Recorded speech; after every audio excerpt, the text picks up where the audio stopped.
Bonjour et bienvenue dans le podcast Journal d'une CEO spirituelle N-Guest. N-Guest parce qu'on accueille des invités qui incarnent le parcours d'un leader allumé, c'est-à-dire qu'ils vont créer, ils vont diriger leur vie et leurs projets et leur business en se connectant au divin, au monde de l'invisible, en se connectant à leur feu sacré, à leur force vitale à l'intérieur d'eux et en mettant en place des stratégies et en ayant de la structure. Et ça me tient à cœur en fait que vous puissiez les écouter parce que on a besoin d'être inspiré pour avancer sur ce chemin qui est un chemin d'un monde nouveau, une nouvelle manière de piloter ses projets. Donc je vous souhaite une très bonne écoute et pour toutes les personnes qui ont envie de rejoindre une communauté de leaders allumés, je vous invite à regarder en description toutes les informations pour qu'on puisse avancer ensemble et être dans un espace de coélévation. Belle écoute à vous. Bienvenue sur le journal d'une CEO spirituelle. J'allais même oublier le titre de ce podcast. Bienvenue à vous. C'est parce qu'on vient de discuter avec Aurore que je vais vous présenter le sujet du jour. Vous allez kiffer de ouf. Je tiens à dire que ce sujet concerne les femmes coquettes, bien sûr, mais pas que. Les femmes aussi qui se disent non, j'en ai rien à faire du vêtement. Ce sujet vous concerne. Les hommes aussi, ce sujet vous concerne. Donc vous êtes tous les bienvenus. Chaque être humain sur cette terre, sauf si vous vivez dans une tribu, dans la forêt, chaque être humain s'habille, donc ce sujet concerne tout le monde. Donc on est réunis aujourd'hui pour que vous puissiez explorer comment rayonner et élever votre leadership à travers le vêtement. On accueille aujourd'hui Aurore, ici présente à Bali. On s'est rencontrés il y a 2 semaines, je crois, à Bali. Je vais vous présenter. Donc déjà, merci Aurore d'être là. Avec plaisir, c'est vraiment un plaisir d'être ici. Je suis ravie. C'est trop bien. Amandine. Pour les personnes qui écoutent ce podcast en audio et qui sont pas sur YouTube, sachez qu'on est en présence toutes les deux. Donc là, on enregistre ensemble directement. Et ça fait bouger, je trouve, que c'est différent que d'être en écran, avec un écran. Je trouve que là, il se passe quelque chose d'énergétique entre nous depuis tout à l'heure et c'est fort.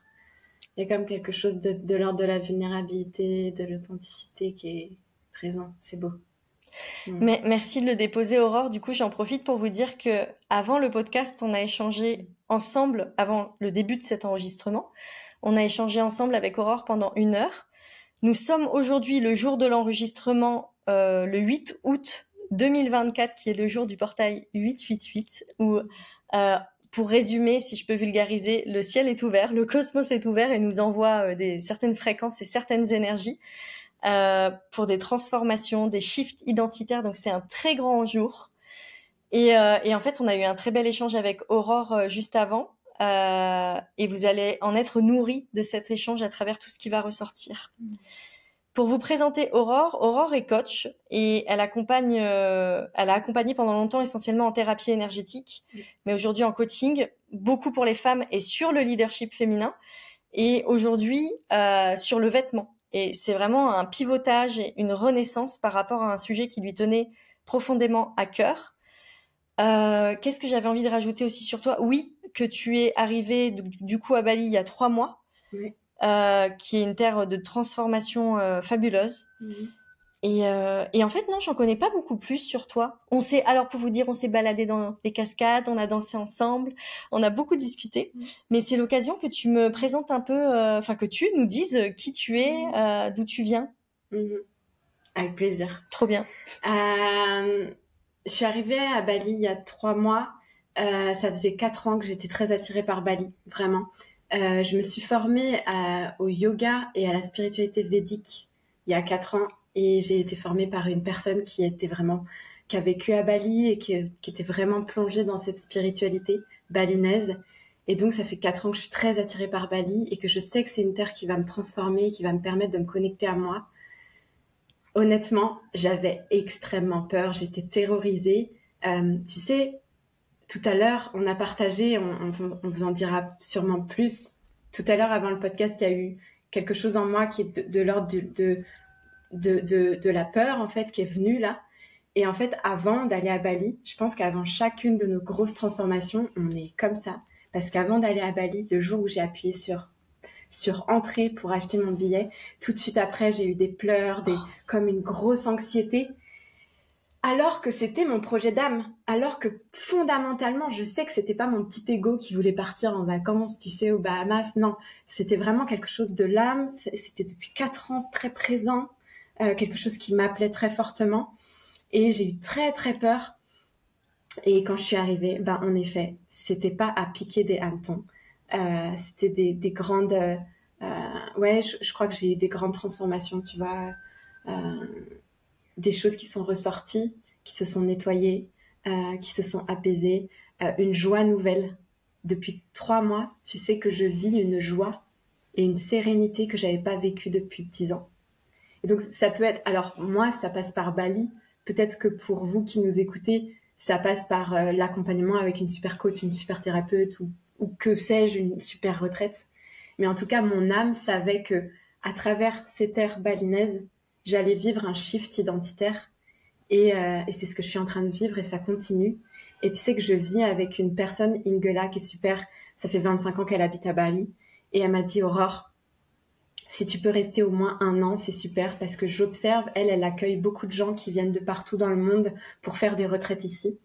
Et elle observe que les personnes qui restent ici, plus de 3 mois, il y a un travail très profond des terres en fait balinaises qui viennent créer des grands shifts qui passent forcément par des catharsis, mais qui sont des grands shifts de retour à la joie, de retour au plaisir et de retour à soi. Je crois qu'ici, on est dans un moment de la vie. Dans tous les cas, on est dans un moment de l'humanité et particulièrement Bali nous aide à ça. On peut plus se fuir et ça fait peur de plus se fuir. On est obligé d'être ancré dans qui nous sommes et ce pourquoi on est là. Et ça peut être terrorisant. C'est ce dont on parlait tout à l'heure. Je sais pas si je me suis bien présentée. Si. J'ai juste parlé de Bali. Je t'ai présentée à travers Bali. En fait, on en parlait tout à l'heure pour tout vous dire de ce... En fait, vu que tu l'évoques là, je pense que c'est bien de continuer là-dessus sur le fait, et ce que tu viens de dire, sur le fait que quand on est profondément, du coup je vais faire un lien avec le vêtement, quand on est profondément dans notre vocation d'âme, souvent on se dit quand j'aurai trouvé quelle est ma place, ça va être confortable. Ben non, parce que c'est notre essence profonde, c'est ce pourquoi on est venu. Et donc il va y avoir des moments qui vont être tellement chamboulants et tellement perturbants, et en fait d'accepter que c'est son essence, alors que c'est même, on pourrait dire ça, le début du chemin. D'accepter, en fait, c'était ma vérité de toujours, mais là j'ai l'impression d'être au début du chemin. C'est waouh. Ouais, j'ai des frissons partout, je suis un peu tremble. Enfin, c'est fort ce qu'on est en train d'évoquer là. Et parce que pour l'histoire, moi je suis coach, j'ai commencé mon travail avec mes patientes, avec mes clientes que j'appelais patientes avant. J'étais thérapeute, c'était vraiment la casquette thérapeute, l'identité thérapeute qui était posée. Donc les personnes venaient pour se libérer des carcans familiaux, des mémoires qu'elles portaient en elles, des pollutions, moi je les appelle des pollutions, en tout cas des filtres dont elles n'avaient plus besoin pour qu'elles puissent avancer sur leur chemin en toute fluidité. Donc c'était vraiment mon travail. Puis petit à petit, j'ai commencé à comprendre les schémas de répétition, les schémas émotionnels de répétition, dans quel schéma parfois on retombe pour pouvoir se raccrocher à nos vieilles identités. Donc ça, c'est hyper intéressant. Donc j'ai commencé à travailler vraiment en énergétique. Ma base, c'est l'énergétique. La base de mon travail, de toute façon, même maintenant avec le vêtement, c'est la conscience que notre énergie crée notre réalité. Et donc c'est à partir de notre vibration que l'on est capable de créer les expériences dans nos vies et d'attirer les bonnes personnes, les bonnes circonstances pour nous permettre de nous expanser. Donc j'accompagne vraiment les femmes à s'expanser et j'ai commencé par l'énergétique, j'ai commencé par la thérapie, ensuite le coaching. Et maintenant, en fait, petit à petit, j'ai inclus le vêtement dans mon travail. Et je trouve que c'est un travail très, très intéressant, le vêtement, pour ancrer nos expansions, nos nouvelles identités, pour ancrer, en fait, nos évolutions sur cette terre. Et attends, j'ai perdu ce que tu as dit. Tu as dit que ça fait, effectivement, quand on est sur notre chemin d'âme, c'est pas confortable. Non. Et du coup, ça vient à dire que... Ah oui, quand je suis arrivée tout à l'heure, honnêtement, quand on a commencé à parler du thème du podcast, je pourrais parler des heures de l'énergétique. Je fais des formations à l'énergétique, je forme des thérapeutes à l'énergétique, et je peux parler des heures. Mais en fait, quand il s'agit de parler de vêtements, de bijoux, du féminin, de la beauté, eh ben, il y a comme quelque chose en moi qui s'active parce que je pense vraiment que c'est pour ça que je suis ici et que je tournais autour de mon chemin d'âme pendant longtemps, pendant 4 ans. Je tournais autour de ça et maintenant, je commence à toucher ce pourquoi je suis ici. Et c'est pas confortable parce que ça veut dire que je me montre telle que je suis dans toute ma vulnérabilité et je peux plus mettre de masque. Et ouais. Comment t'as su que le vêtement, c'était ton chemin d'âme? Est-ce que tu l'as toujours su? Est-ce que tu peux nous raconter ton lien avec les vêtements, mais tu vois, avec une petite genèse, avec une petite histoire? Ouais. Bah déjà, il y a une histoire, c'est quand j'étais au collège. Une histoire très forte, c'est que j'étais rejetée quand j'étais au collège. J'ai vraiment vécu, je sais pas, ça a duré peut-être 1 an ou 1 an et demi, où j'étais toute seule dans les couloirs, où j'étais rejetée. Clairement, je mangeais toute seule à la cantine. C'était vraiment des moments très difficiles. Je pleurais beaucoup. C'était vraiment, je pense que j'ai fait, tu sais, une dépression infantile. Et je pense que ma mère n'a pas su faire. Enfin, bon, je suis restée dans cet état où j'avais pas de potes, où j'étais toute seule. Et en fait, il s'est passé quelque chose à un moment donné. J'ai eu un switch. J'ai décidé de changer ma façon de m'habiller. J'ai décidé, ma grand-mère, vous verrez, ma grand-mère, elle a presque 100 ans. Elle s'habille extrêmement bien. Elle est connue dans tout le village. J'habite en Bretagne. Elle est connue dans tout le village parce que elle est hyper classe. Elle est hyper classe, elle se tient droite. Bon, maintenant, elle commence quand même à fatiguer. Mais vraiment, jusqu'à il y a 3 ans, ma mère grand, boucle d'oreilles, rouge à lèvres, vêtements et des bonnes qualités, tu vois. Et ma grand-mère, d'ailleurs, travaillait au Secours catholique et elle triait les vêtements. Et elle envoyait les vêtements à des prisonniers, à des femmes. Elle triait les plus beaux vêtements. C'était incroyable. J'ai été plongée avec ma grand-mère au Secours catholique à être dans la sape, en fait, à toucher les matières, à trier ce qui avait de bonne qualité, ce qui était troué, ce qui était résistant, etc. Et on faisait des tas comme ça. Donc, j'étais au collège et j'étais dans cette situation où j'étais toute seule et très triste. Et j'ai décidé, je ne sais pas ce qui s'est passé, j'ai décidé de m'habiller complètement différemment. Ma grand-mère, qui adorait la sape, je disais, mamie, vas-y, viens, le samedi après-midi, on va faire les boutiques. Et donc, on a fait les boutiques. Et j'ai commencé à m'habiller complètement différemment. J'ai commencé à me trouver belle. J'ai commencé à adopter une nouvelle posture. J'ai commencé à me voir différemment et donc à m'adresser aux autres différemment. Et en quelques mois, je suis passée de la fille toute seule dans le couloir à faire partie du groupe le plus populaire du collège. Et en fait, ça a été vraiment ma première guérison. Ma première guérison de passer de la dépression à la joie, ça s'est fait à travers le vêtement. Et en fait, c'est intéressant parce que je pense vraiment qu'on peut...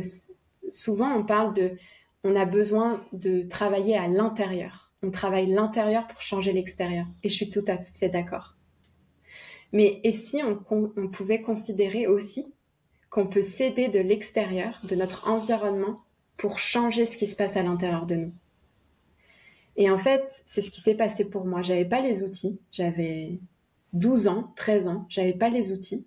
Mais j'ai décidé d'incarner. Et je me souviens que j'ai choisi des vêtements beaucoup plus saillants, beaucoup plus féminins. Et je crois que ça a été vraiment mon entrée dans la femme que j'étais.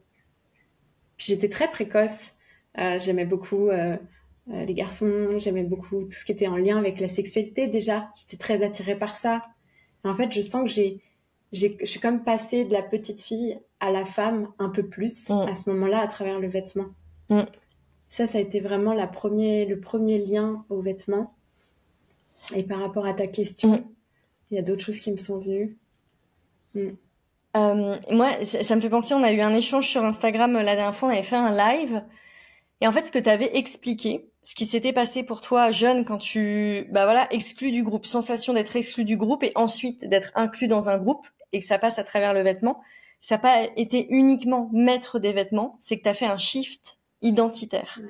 Et il y a eu un processus humain qui a été fait, parce qu'il y a l'expression, on en parlait la dernière fois, il y a l'expression l'habit ne fait pas le moine. Bah oui, juste mettre des vêtements, ça va pas transformer qui on est.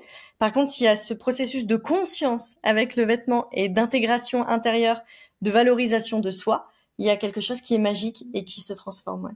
Ouais. Et c'est marrant parce que ça s'est fait de façon complètement inconsciente, c'est-à-dire que je pense que c'est de l'ordre de mon âme ou mon cœur m'a poussé à prendre ces décisions-là, comme si j'avais décidé à ce moment-là, à 12 ans, de sortir de l'état de victime pour me tenir sur mes deux jambes. Et tu sais, on dit l'habit ne fait pas le moine, et si on considérait que l'habit peut aider le moine à devenir moine. Parce que quand on va dans, tu sais, quand on va dans des mariages, on porte des tenues qui sont des tenues de déesse, on n'a pas le même comportement, on n'a pas la même façon de s'adresser à l'autre, on n'a pas les mêmes gestes. Et donc, et si le vêtement pouvait nous aider, nous, à incorporer, à se brancher à des parts de nous qui sont pas encore activées, qui sont pas encore actives. Moi, j'ai envie de te poser une question. Tu disais que quand tu étais plus jeune, donc tu subissais ta vie et tu as parlé de la notion de victime. Et là, aujourd'hui, on parle de leadership et comment le vêtement, il peut nous aider à incarner notre leadership. C'est quoi pour toi la définition de leadership, sachant qu'on en parlait avec Aurore juste avant, que moi, j'aime bien poser cette question-là, c'est quoi ta définition du leadership, parce que c'est très individuel.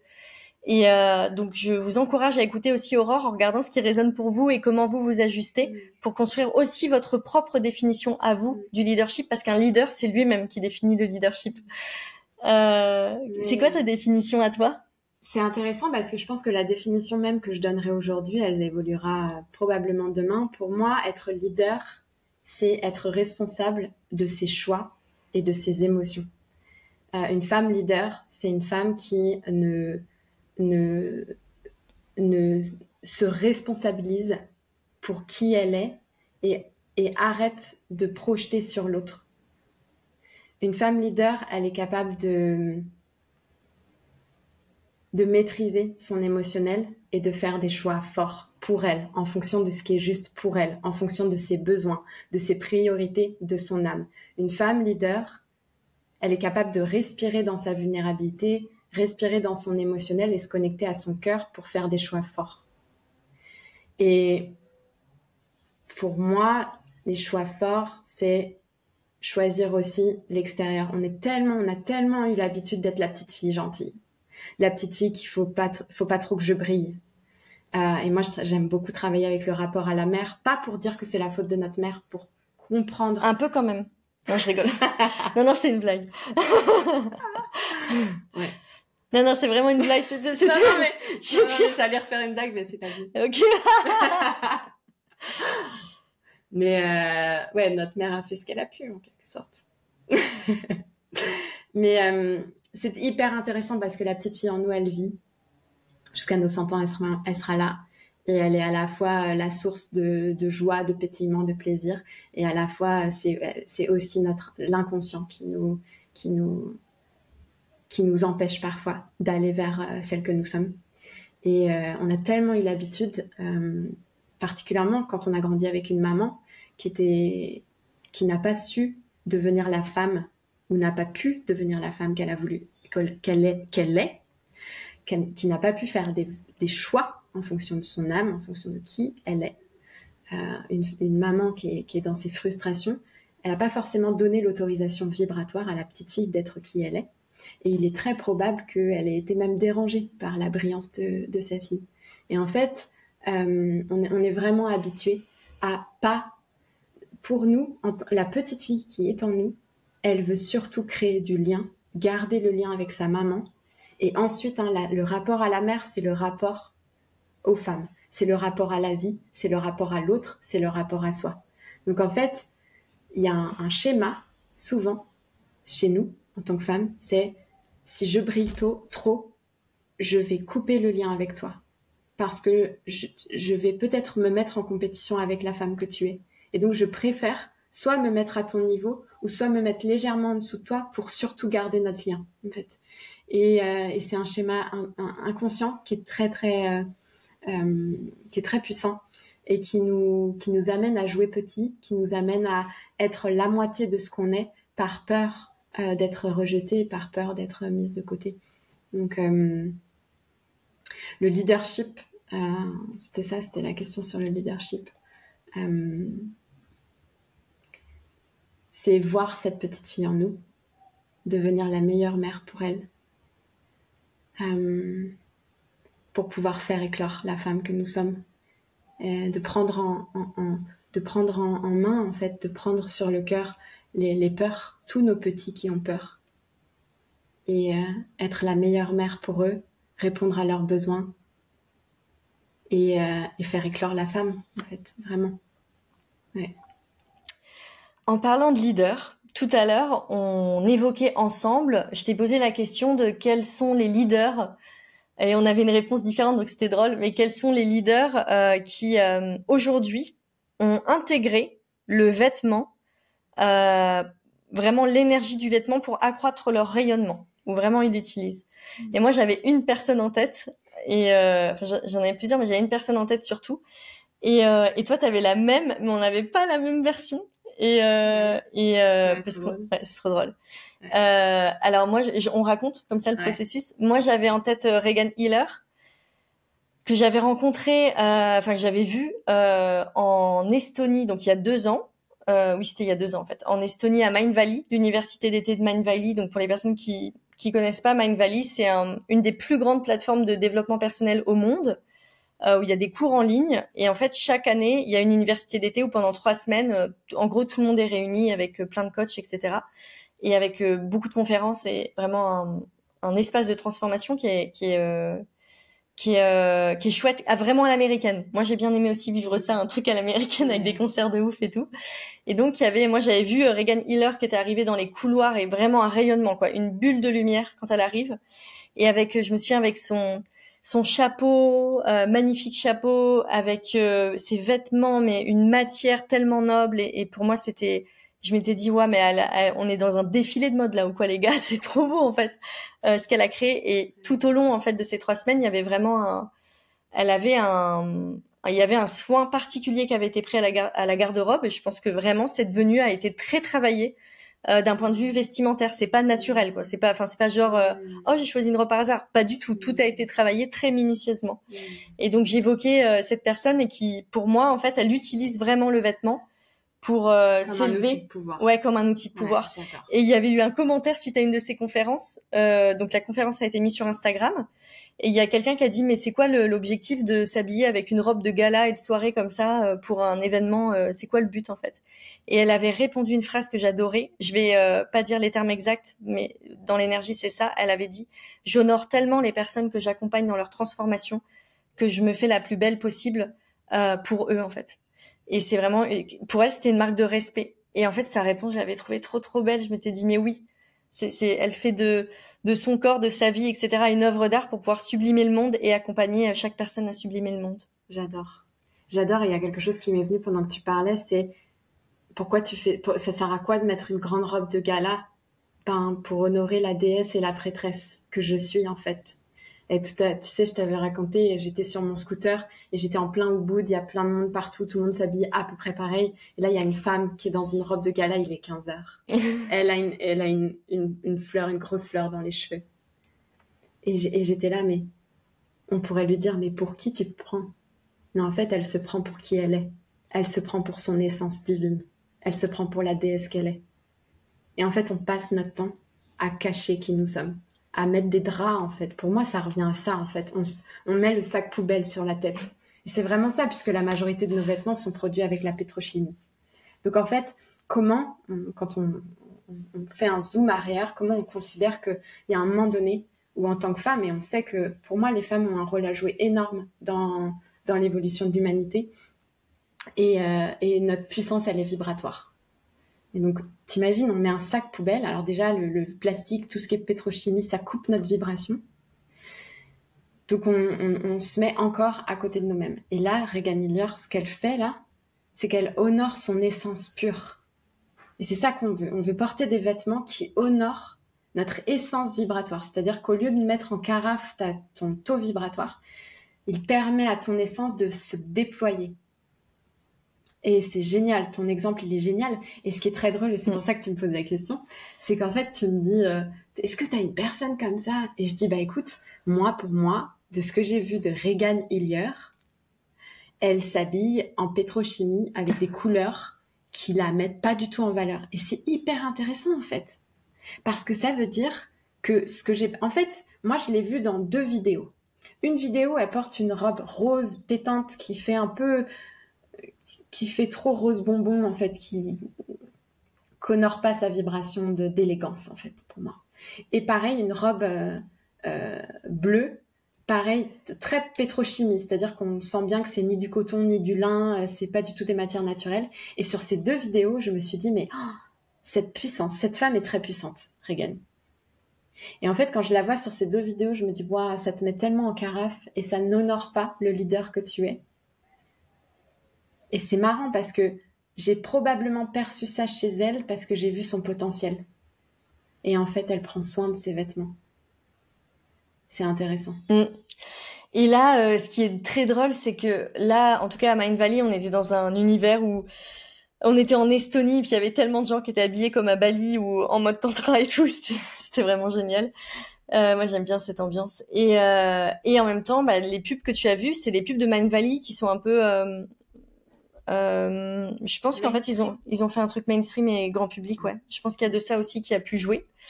Voilà. Bah ouais. Ben, c'est vrai qu'elle fait mainstream, en effet, sur ces 2 vidéos. Mais hier, je suis allée, moi, avec mon amie Beata qui est partie. On voulait aller à Aya depuis longtemps, faire une session shopping. Et donc, Aya, c'est une marque de vêtements à Bali, de robes magnifiques. Et on est arrivé dans le magasin. Donc, moi, déjà, j'ai aimé l'expérience parce que c'est un magasin avec des bougies. Tu vois, il y a des bougies un peu partout, il y a des pierres précieuses, les bijoux sont sur des pierres précieuses, ils sont pas juste sur un meuble comme ça. Et puis on a les robes qui nous sont amenées et puis je sais pas, moi j'ai dû essayer 20, je sais pas, j'exagère peut-être, mais j'ai beaucoup essayé. Et c'était vraiment un chouette moment de se connecter à quelle identité on a envie d'incarner. Il y a une robe par exemple que j'ai beaucoup aimée, je la kiffe de ouf, elle est trop bien. Mais en fait, sur moi, elle fait trop Amandine sérieuse, Amandine de 40 ans qui a envie de prouver au monde qu'elle a réussi. Et donc, du coup, c'est pas cette image-là que j'ai envie de véhiculer.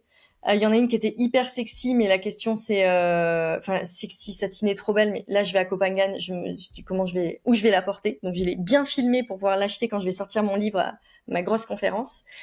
Et en fait, il y a de ça. Ce qu'on a vécu pendant la séance shopping, c'est qu'est-ce que j'ai envie d'incarner, quel est le message qui ressort.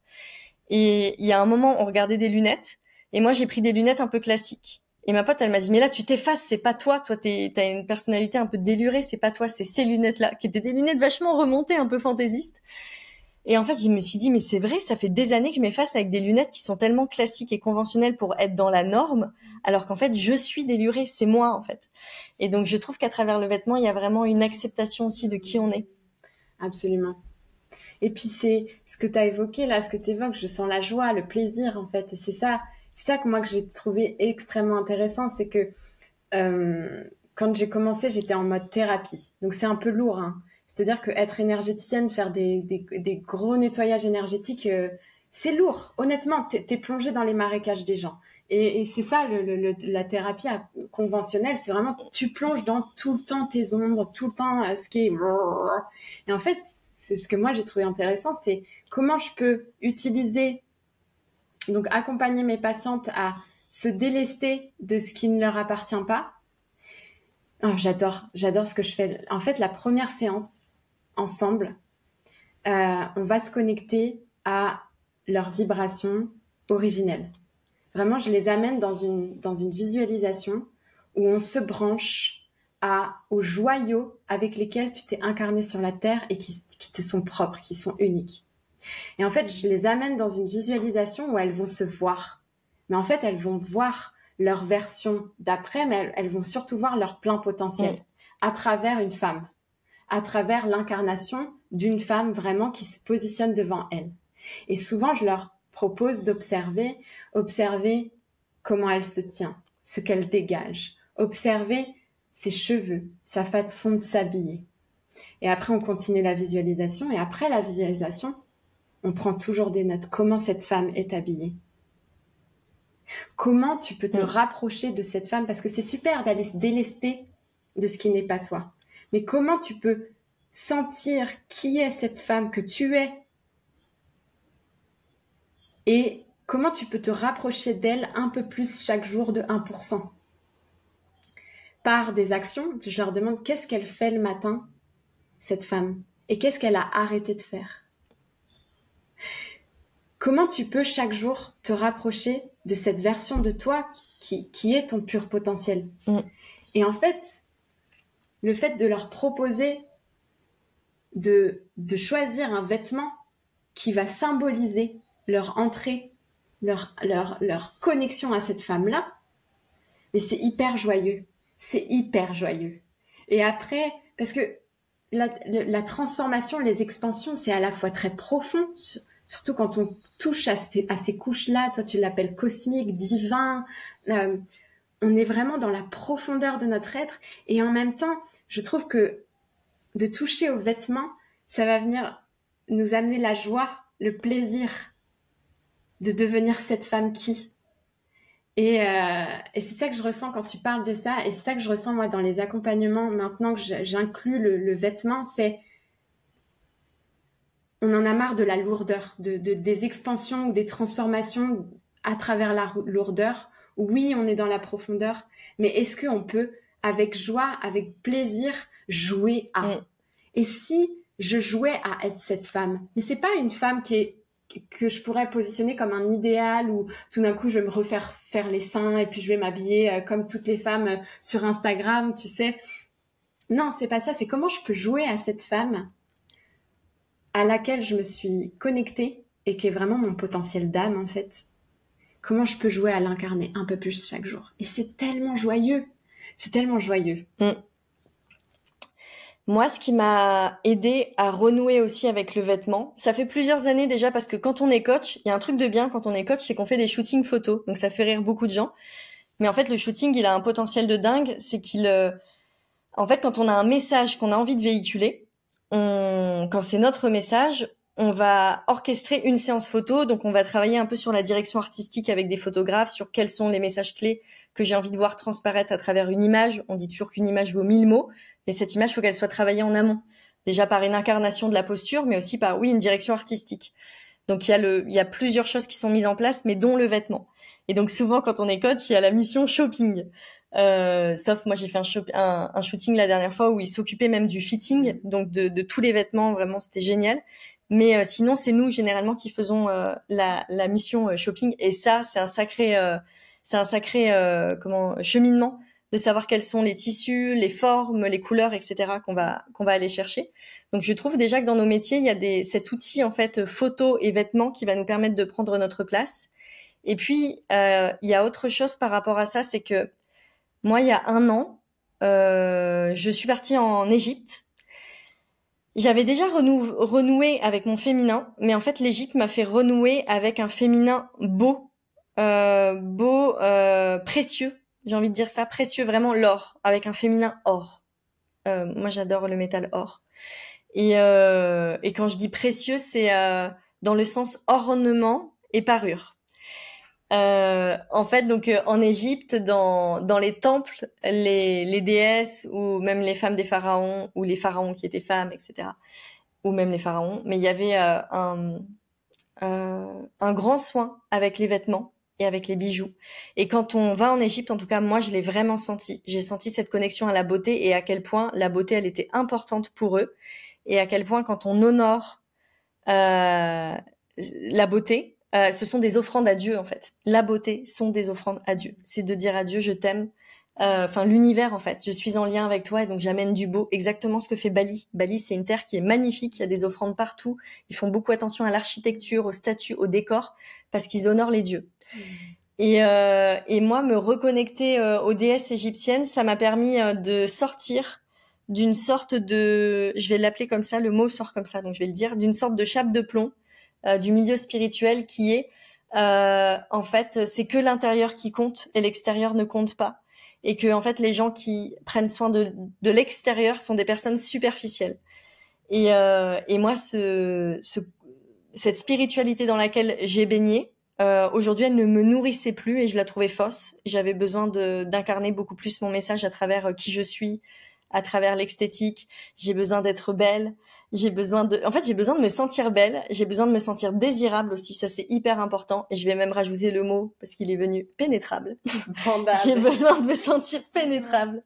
Non, j'ai vraiment besoin de sentir dans le regard de l'autre qui a cette envie de me pénétrer.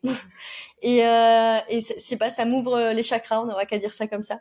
Non, ça m'ouvre le bas, et plus ça ouvre le bas, plus ça me permet d'activer mon feu sacré, et plus ça me permet de jouir de la vie. Donc c'est pas rien, c'est hyper important pour moi, ça fait partie de l'essence de la vie. Qu'est-ce que tu as à faire comme retour par rapport à ce partage? Ouais, j'adore ce que tu dis. J'adore ce que tu dis parce que cette spiritualité-là qui part dans les airs, en fait, qui part dans les airs et qui est une spiritualité fausse, puisqu'en fait, on ne peut aller haut dans notre connexion à notre divin, à notre intuitif, à nos joyaux, que quand on est ancré. Et l'ancrage, c'est pas faire des racines d'arbres sous nos pieds. L'ancrage, c'est être dans son corps. Et c'est d'honorer son corps. Et c'est de prendre du plaisir à être ici sur Terre, dans son corps.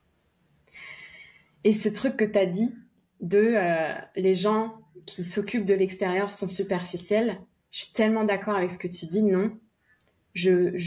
En fait, c'est une méconnaissance de la vibration, c'est une méconnaissance de l'énergétique. Et on parlait de leadership tout à l'heure. Pour moi, il y a le premier étage. Le premier étage, c'est je comprends que c'est mon émotionnel, ce qu'il y a à l'intérieur de moi, mes croyances qui génèrent ma vibration. Ça, c'est le premier étage. Le deuxième étage, et je pense qu'en tant que leader, c'est chouette qu'on puisse ouvrir cette nouvelle porte. Le deuxième étage, c'est je suis influencée par les choix matériels que je fais. Le vêtement, c'est notre deuxième peau. Ma vibration va dépendre énormément de ce que je me mets sur la peau. Soit je me mets des vêtements qui coupent ma vibration et qui me mettent qui me mettent dans des états émotionnels difficiles, puisque un vêtement qui est produit à l'autre bout du monde par quelqu'un qui est maltraité et quelqu'un qui va pas bien, c'est un tissage. Un vêtement, c'est un tissage. Donc en fait, c'est une matière vivante qui va aspirer les vibrations, donc les émotions de la personne ou des personnes qui l'ont créé et de l'environnement dans lequel il a été créé.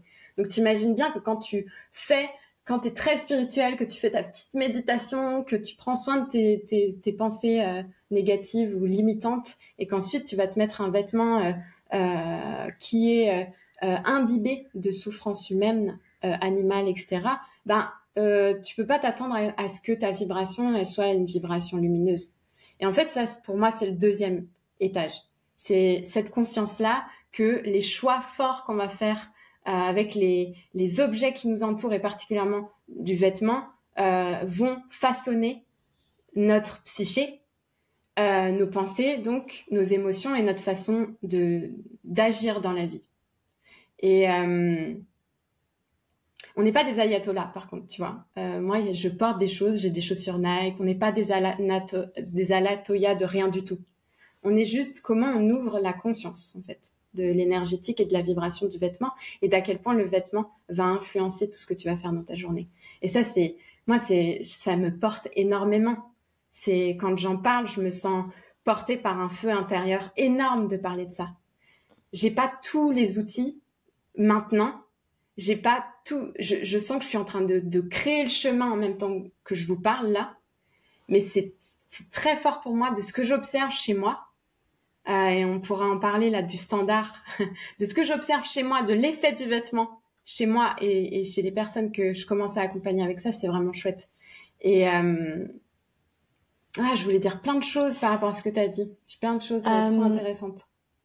Par rapport aux standards aussi, tu as évoqué une situation tout à l'heure Ouais.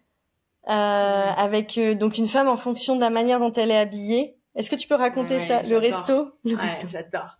Mais en fait, pour moi, tu crées ton standard. Tu crées des standards de vie. Et en fait, c'est beaucoup plus facile de créer un standard que de poser ses limites. Souvent, tu sais, comment je pose mes limites? Putain, mon mec, il m'invite jamais au resto, il fait jamais des choses romantiques. Ben, soit tu passes ton temps à lui reprocher. Non, mais attends, moi j'aimerais bien que tu fasses des efforts, que tu m'amènes un bouquet de fleurs, que tu m'offres un dîner, que ce soit chouette, que ce soit romantique. Et à quel moment tu poses ton standard en fait? À quel moment toi tu t'offres les fleurs? À quel moment toi tu passes des week-ends avec tes copines extraordinaires? Tu vas dans des spas, tu te fais masser, tu prends soin de toi comme la 8e merveille du monde. Tu poses ton standard en fait. Et parce que tu poses ton standard, l'autre va répondre parce qu'il va vouloir faire partie de ta joie et de ton plaisir. Toi tu te fais plaisir, tu remplis ta coupe de joie et de plaisir en posant des standards parce que et en fait, l'autre, s'il veut faire partie de ta joie et de ton monde, ben, il se met à ton standard. Et ce que je disais tout à l'heure à Amandine, c'était que moi, je suis partie à Bali avec mes 3-4 fringues les plus belles. Je me suis pas dit, non, mais ça va être la jungle, je vais les salir. Non. Moi, je réagis pas comme ça avec le vêtement. Je pense vraiment qu'on peut porter des vêtements en toutes circonstances. On peut avoir des vêtements qui vibrent haut et qui nous font nous voir, nous percevoir comme une déesse. Et en fait, j'en ai acheté quelques pièces là qui sont vraiment des pièces vibrantes. Et en fait, les hommes qui viennent à moi sont différents. Je les trouve plus hommes, plus matures, plus posés. Ils m'invitent à dîner dans des restaurants qui sont des beaux restaurants. Parce que je pense qu'ils ont perçu mon standard. Ils ne me connaissent pas. Ils percevront d'autres standards en me connaissant. Mais a priori, là, en me connaissant juste visuellement et vibratoirement, ils sentent mon standard et donc ils vont pas m'inviter dans une pizzeria un peu pourrie. Parce que j'ai posé mon standard avec mes fringues. Merci pour ce que tu partages. Est-ce que tu as envie de rajouter quelque chose?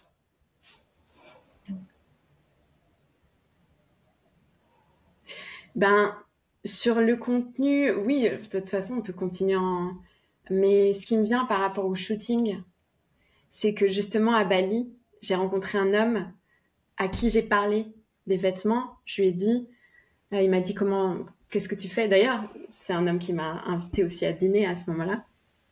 Je parle de mon métier, de ce que je fais. Et je lui dis, je suis à un moment de mon travail où c'est un peu challengeant. En tout cas, je suis dans un espace de vulnérabilité parce que je pivote. Je me connecte encore plus à mon projet d'âme, à ma grande vision. J'inclus le vêtement et je positionne en fait mon travail autour du vêtement, autour de la vibration aussi des bijoux. Et de fil en aiguille, je lui parle du projet. Et lui, c'est un artiste. Il va faire un photoshoot hyper important d'ici quelques semaines pour son nouveau single. Et il m'a dit, il a appelé ça comme ça, des vêtements magiques.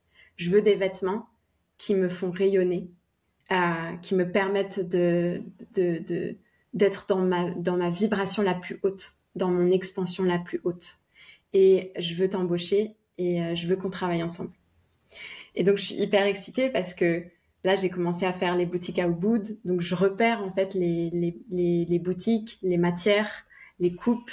Je demande où ils sont produits, où elles sont produites. Je vais faire une sélection en fait des plus belles matières. Donc là, ça va vraiment être Ubud Canggu. Mais je pourrais faire la même chose. Tu vois, j'ai déjà repéré des choses en France, des très belles boutiques en France. Je repère les plus belles matières et puis je me branche à son champ énergétique à lui, à son essence. Et je vais choisir des vêtements. Il va me faire aussi tu vois, il va me dire comment lui, il a envie de se présenter, quelle facette de lui il a envie de montrer pour cet album. Et puis, je vais faire un rituel. On va sanctifier, on va sacraliser les vêtements. Et j'ai hâte de continuer à travailler. Je suis vraiment dans une phase de développement où je travaille avec des gens qui sont d'accord pour pour initier le chemin avec moi. Et t'es pas arrivée à Bali pour rien, parce que c'est vraiment une terre incroyable, je trouve, en termes de vêtements, de ce qui est proposé, de beauté, de comment mettre en lumière que ce soit les hommes et les femmes, parce que là à Bali il y a vraiment les hommes et les femmes qui sont honorés dans le vêtement. Pour les personnes qui sont potentiellement en France, comment tu peux les accompagner à travers le vêtement? J'ai un accompagnement là que j'adore. Ça s'appelle Unique. On fait une séance principale où vraiment c'est une séance émotion, énergétique. Je capte la part de toi que tu laisses de côté et qui a qu'une seule envie, c'est de se révéler. En fait, on va voir qu'est-ce qui te bloque en ce moment et sur quoi on peut s'appuyer pour tes expansions. En fonction de ton objectif, parce que parfois c'est l'objectif, il n'y a pas de mal à avoir un objectif, il est amoureux. Moi, je veux rencontrer mon homme. Moi, je veux expanser mon entreprise. Moi, je veux, voilà, en fonction de ce qui est juste pour toi et ce qui est important pour toi en ce moment, je vais te proposer de faire un tri dans ta garde-robe. Je vais te proposer des nouvelles tenues, des couleurs qui correspondent à ta vibration à toi, unique. Je vais te proposer des marques de vêtements vibrantes. Et en fait, on fait des échanges de photos et d'audio pour que tu puisses incarner qui tu es à travers une garde-robe qui te corresponde à toi. Donc ça, c'est mon accompagnement unique. Si ce podcast te parle, si tu es sensible à tous ces sujets-là, l'énergétique, le vêtement, le leadership, tu peux m'envoyer un message privé. Envoie-moi un message privé. Je cherche plusieurs personnes pour être des bêta-testeurs de ce que je mets en place. Et donc, voilà, mets-toi en lien avec moi et je te donnerai de plus amples informations à ce moment-là. Et je serai hyper contente de t'accompagner sur ce volet qui est pour moi, on en parlait, une compréhension de l'énergétique ancrée, de la spiritualité ancrée. Il n'y a pas seulement tes émotions, ton énergie, mais il y a comment dans la matière, comment tu rentres dans ton corps, comment tu rentres dans la matière et dans ta beauté de femme. Merci Aurore. Ça me donne l'occasion de vous dire que vous pouvez retrouver toutes les coordonnées, les coordonnées d'Aurore qui sont en lien descriptif. Moi, le message que j'ai envie de vous passer par rapport aux vêtements et le fait de rayonner dans son leadership à travers le vêtement, c'est que souvent on attend. En fait, on pense qu'on n'est pas. Enfin, je vais dire je, mais vous allez comprendre pourquoi j'ai dit on. J'ai pu penser que je n'étais pas assez belle et sexy pour porter certains vêtements. Il y a la notion de pour qui elle se prend, etc. Mais que reste à ta place, en fait, Amandine. Et là, plus je teste des vêtements, mais qui me challenge, des fois, j'achète des vêtements, mais je vais mettre 250 € dans un vêtement où je vais le mettre 2 fois. Et ça n'a pas de sens, en fait. Dans l'idée, ça n'a pas de sens. En termes d'investissement. Et en fait, ce qui se passe, c'est que ce vêtement va me faire toucher des facettes de moi que j'allais ignorer jusqu'à présent. Donc, en soi, oui, le montant est un peu élevé. Mais avant, j'avais l'habitude d'acheter que des vêtements en mode, oui, ça, c'est bon, je vais pouvoir le rentabiliser, le mettre plein de fois. Donc, je le prends. Et là, en ce moment, je suis vraiment sur des vêtements, on utilise beaucoup ce mot en ce moment avec une pote, mais vêtements totem. Des vêtements qui vont transformer quelque chose. Et je vous encourage à vivre cette expérience. En tout cas, si vous avez envie parce que c'est une voie parmi tant d'autres, mais si vous avez envie, moi, je trouve que c'est une très, très belle voie. Je tiens aussi à vous dire que pour les personnes qui viendront à la retraite en Thaïlande avec moi, vous aurez la possibilité de faire des shootings photos et puis de vous acheter des vêtements et de tester. Et moi, je trouve ça chouette quand on travaille sur sa vision, son rôle de visionnaire, d'imprégner énergétiquement ce qui se passe avec les vêtements. Donc pour toutes les personnes qui écouteront le podcast et qui seront de visite à Bali, vous pouvez contacter Aurore. Et puis Aurore, du coup, vous l'avez compris, elle propose aussi des accompagnements en ligne. Je vous souhaite de rayonner, je vous souhaite d'être magnétique, d'être attractive, je pourrais dire ça comme ça. Aux hommes aussi, je vous souhaite d'être attirants. Je vous souhaite les hommes, vraiment, de nous montrer, alors je vous le souhaite et je me le souhaite, de montrer votre lumière à travers le vêtement. Moi, je veux voir votre structure, je veux voir votre sensibilité, je veux voir votre amour pour votre corps, votre touche sensuelle et sensitive, votre envie de nourrir le monde avec votre image. J'ai bien envie de ça. Je vais poser ça comme intention très forte. Je veux voir des hommes qui m'activent par leur potentiel à se rendre lumineux à travers ce monde. Voilà, je l'ai posé. Ouais. Beau gosse. Beau gosse. On veut voir des beaux gosses. On veut voir des beaux gosses partout. Tu veux rajouter quelque chose pour la fin? Non, ce que tu as évoqué par rapport à l'abondance, c'est tellement intéressant aussi, ce travail, parce que en fait, tu as acheté des vêtements à 250 €, mais ils te transforment rien qu'en les achetant, en fait. Et on est tellement dans le sacrifice parfois et dans non, je peux pas m'acheter. En fait, c'est vraiment un travail aussi sur notre rapport à l'abondance que d'accepter de choisir des belles pièces. Donc, allons-y, choisissons des parures de déesse. Nous ne nous habillons plus, chères femmes, le matin. Nous parons la déesse. Ouais. Et on va finir là-dessus. Donc, désolée pour tous ceux qui écoutent le podcast en audio, vous voyez pas. Mais j'ai la croix d'encre d'Isis sur moi. Et là, il y a la lumière qui est là et qui apparaît. Et sur l'écran, normalement, vous voyez. Et ça, pour moi, c'est vraiment les matériaux nobles. En fait, on voit le rayonnement que ça crée sur le corps. Moi, je trouve l'or. Ouais. J'aime tellement l'or. Absolument. Ouais. Merci. Merci. Bisous la communauté. Je vous embrasse très fort. Merci à toi, Aurore. Merci à vous. C'était cool. Alors dis-moi, qu'est-ce que tu as pensé de cet épisode de podcast? J'ai très envie d'avoir tes retours, que ce soit sur ma page Instagram, tu peux me contacter, ou alors contacter aussi l'invité qui était présente, ou présent, si c'est un homme. Et je t'invite aussi à regarder en description. Il y a toutes les informations pour rejoindre la communauté des leaders allumés. C'est un espace de coélévation où on grandit ensemble, où je fais des transmissions. Il y a des invités, il y a des espaces de formation. C'est l'endroit pour que tu puisses te déployer dans ta vie, dans tes projets, dans ton leadership. Donc, bienvenue à toi pour nous rejoindre et je te souhaite une magnifique journée.